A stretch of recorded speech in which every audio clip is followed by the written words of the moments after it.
पवित्र गंगा नदी के किनारे बसे शांत सूर्यपुरी गांव में छठ पूजा का बेसब्री से इंतजार था।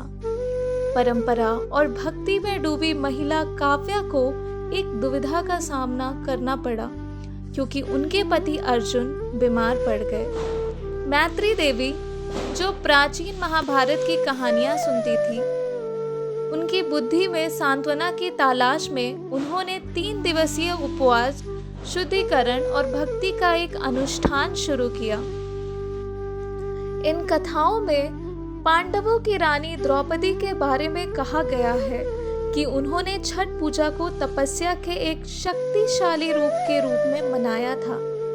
विपरीत परिस्थितियों का सामना करती हुई उन्होंने अपने पतियों की भलाई के लिए सूर्य देवता का आशीर्वाद लेने के लिए कठोर अनुष्ठान किया। द्रौपदी के लचीलेपन से प्रेरित होकर काव्या के दृढ़ संकल्प ने जड़ें जमा ली, जो प्राचीन कथा के साथ जुड़ गया।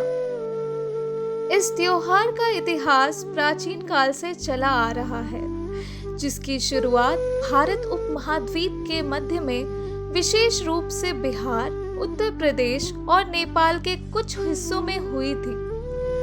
छठ पूजा सौर्य देवता सूर्य के प्रति कृतज्ञता का उत्सव है, जो दीपावली के 6 दिन बाद कार्तिक के चंद्र महीने के छठे दिन मनाया जाता है। अनुष्ठान 4 दिनों तक चलता है। पहले दिन काव्या ने लौकी चावल तैयार किया, जो सूर्य देवता का एक प्रतीकात्मक प्रसाद है।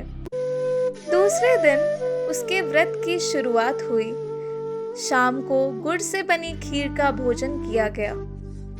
दृढ़ निश्चय के साथ वह नदी में खड़ी हुई, प्रसाद और उपवास कर रही थी, जो धैर्य और समर्पण का प्रतीक था। तीसरा दिन शाम के अर्घ के साथ शुरू हुआ, जहां भक्तों ने डूबते सूर्य की प्रार्थना की और प्रसाद चढ़ाया।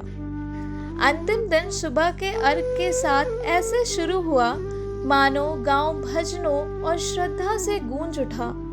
चमत्कारिक रूप से अर्जुन, जो एक बार बीमारी से कमजोर हो गया था, पुनर्जीवित होकर उभरा, जो काव्या के अटूट विश्वास और छठ पूजा की परिवर्तनकारी शक्ति का प्रमाण है।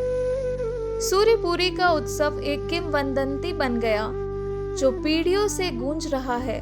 परंपरा, विश्वास और सूर्य और नदी के शाश्वत नृत्य की कहानी है। शांत गांव में काव्या की कहानी, द्रौपदी की कहानी और जादुई छठ पूजा के साथ जुड़ी हुई है, लोगों के दिलों में बसी रही, जो कि कृतज्ञता और भक्ति की स्थायी शक्ति का एक प्रमाण है। मुख्य रूप से बिहार, उत्तर प्रदेश और नेपाल के कुछ हिस्सों में मनाया जाने वाला यह त्योहार उन समुदायों के लिए एक पोषित सांस्कृतिक विरासत बना हुआ है।